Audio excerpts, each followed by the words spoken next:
आप देख रहे हैं यूपी ब्रेकिंग।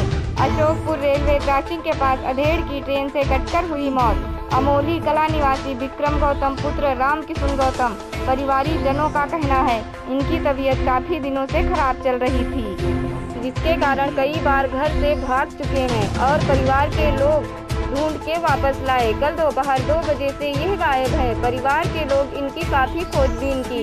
आज ट्रेन से कटने की घटना सुनते ही परिवारी जनों में कोहराम मच गया। परिवारी जनों ने यह सूचना पुलिस को दी। पुलिस ने शव को कब्जे में लेकर पीएम के लिए भेजा।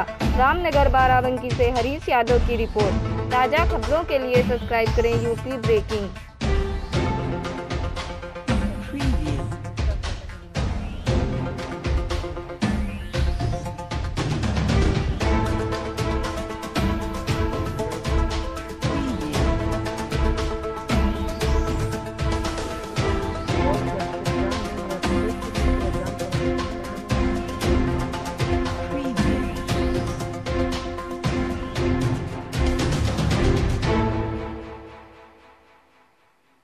दूसरा सा काम का कोई दूसरा सा